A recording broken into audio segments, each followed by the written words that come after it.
ওরে বিসমিল্লাহ বলিয়া মুখের জবান খুলিলাম, বিল্লাল মিয়ার কিছু কথা তুলে ধরিলাম। শুনবেন ভালো কইরা,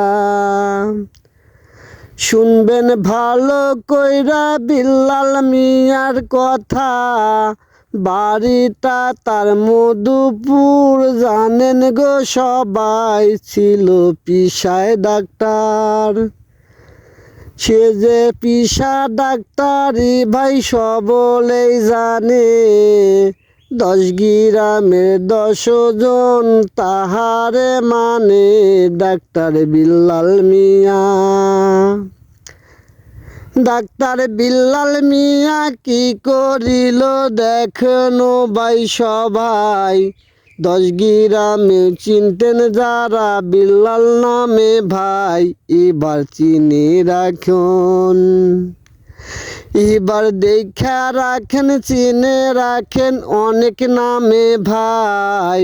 ভাইরাল হওয়ার জন্য ও ভাই ভিডিও বানায় বুকেতে, ফেসবুকেতে ভিডিও বানায়, সেটাও ছিল ভালো। হিজলি সে যে অভিনয় করে কেমন কথা, এবার হিজলি হইল। হিজলির অভিনয়ে তাহার ভালোই তো মানায়, ডাক্তারে কি সংসার চলে, হিজলেতে ভাই ভালো সে যে চান্দা তোলে। হিজলিরা ভাই চান্দা তোলে, কাজকর্ম নাই দরকার, এই ভাবিয়ে বিল্লাল মিয়া অভিনয় শুরু করে। দেখেন হিজলি সেজে, হিজলি সেজে ভিডিও বানায়, কতই আনন্দ, সবাই মিলে দেখে ও ভাই কত আনন্দ। শুনবেন ভালো কইরা।